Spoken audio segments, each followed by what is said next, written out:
Hi everybody, thanks for coming to my channel. My name is Michael, I'm a psychologist and with the I2 team. We're still in the times of Corona. You could see that I wear gloves and I wear a tie for reasons of social distancing, and today I want to have a short look on these pieces of art. I'm going to do a very short and brief sys0 analysis, meaning a simple perception analysis. I took three pieces from our empirical art investigations. So up there you see a very famous picture. This is from Kazimir Malewitsch. It's the Black Square, painted in 1915. Up there on the right side you see a picture from Repin, and Russian artist Repin. It was painted 1884, so this is the older one, and on the lower side you see a brand new piece from German Rudolph, and a Berlin-based artist. So I wanna show you and elaborate a bit on these pictures. Here we again see the Repin picture. It is also connected with psychology because an important Russian psychologist, Yarbus, by the mid of the 60s, has done a very famous eye-tracking investigation into this picture. And here again we see the picture, the theoretical framework which I2 uses to analyze things. We have coined it neurosemiotics, a shiny name. Here you see the basic part of the model. We differentiate three systems: system 0, which is about perception; system 1, which is about the implicit and the emotions; and system 2, which is about the explicit. I want to focus here on system 0. This is the focus I want to have in this short video talk. Okay, here we start. Now let's have a look on an eye tracking analysis of the picture Repin painted. I don't want to go into the more art historic or art science related questions. I mean, we have in the middle somebody who's coming home. Some say it resembles Christians' motives, like the forgotten son or whatever. This is not of importance of my analysis. I want to add some messages about what we would coin system 1, so the emotions.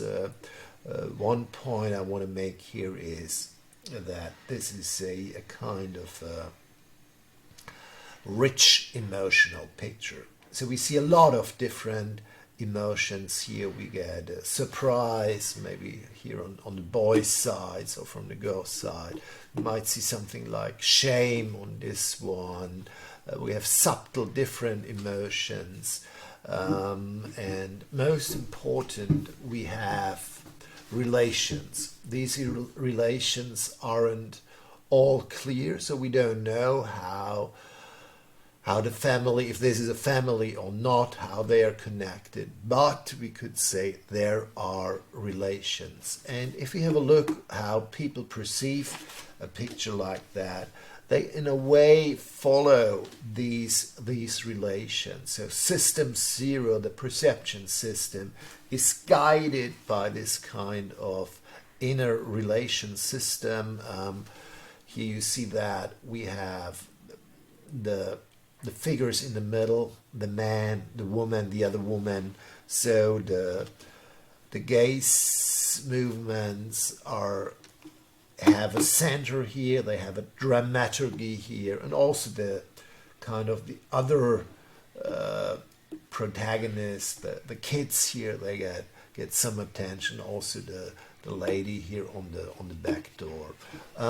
Again, I played a little eye tracking video, so this gives us a general insight how sys0 is guided. Sys0 kind of is guided through the inner social map, one could say, and that's how eye tracking reveals this kind of inner structure. An interesting point for this picture was that it already was used in the 60s by Jarbus in his famous research, where he tried to tackle a very basic question of perception. This was, what is the impact of semantics on eye tracking? One could say that the eye movement is not so much influenced by semantics of something, but rather very stimulus driven. If it would be very stimulus driven, then this would also open up a good and mathematical theory about that. If the more of semantics is coming into play, then the more complicated also automatic algorithmical theories about eye tracking might get extremely complicated. This is the case, so it's not easy to replicate eye tracking. Now we get the other picture. It's the Malewitsch picture, the black square. We've showed that also to people, and they paid attention to that. And my point is that this is more or less a joke of eye tracking, or a joke of analyzing a picture, because basically there is nothing. It's black. It's nothing in a way. At least it's nothing clearly meaningful from, for instance, the perspective of an ecological theory of perception, where we would have feature-rich environments in a very different, maybe more art science related sense.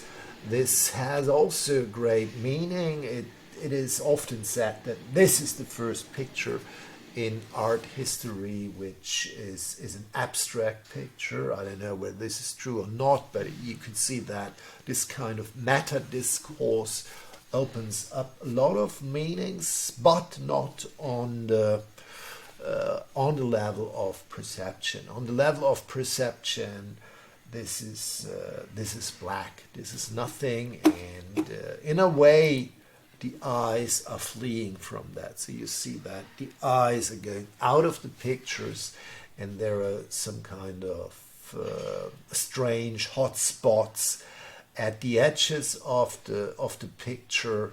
So there seems to be a tendency to look out for something which could be indeed more a consequence of the syntactical structure here, and not of its inner meaning. So they are very, very different in a way. And I also wanted to add this more science-based picture.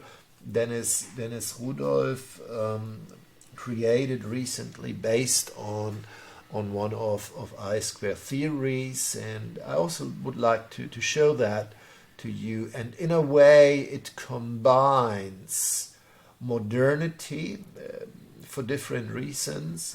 I think first of all, because it is a picture of a theory. Secondly, also from the technique, it looks like to be drawn. And it is drawn in a way, but on an iPad, so it's all done in a complete digital environment. So one could say it is related to Malewitsch in a certain way, because it's hyper modern in its technique. It also resembles this kind of realistic tradition. And let me also add that the artist spend time of his life to study art in Russia at the Repin Institute. So he was educated at the Repin Institute, and we see here just one person looking at these faces, and not surprisingly, he starts with the faces, and then he's going over these four modules. So that's it from my side in my little talk about eye tracking and art. Here you see the famous eye tracking analysis Jarbus has done by the mid of the 60s, and you also see that the experiment I showed you was in a way not appropriate, because that was the hanging of Malewitsch's work. So it was right in the middle of his room, where normally for instance, the icon of Mary is, like here an icon of Mary in my back is. And I think a fair eye tracking of this art piece should have done in that way, but today it is in the museum, and this is so kind of an anti-stimulus, showing also the issues of the modernity. And I think we could learn a lot from still that tradition of Repin and the realistic paintings, and is also helpful for understanding contemporary phenomena of the digital. That was my little talk today. Thank you very much for your attention. Also, take a look at iSquare's website, www.i-square.com. Send me a mail with your comments. Thanks so much for listening. Bye bye.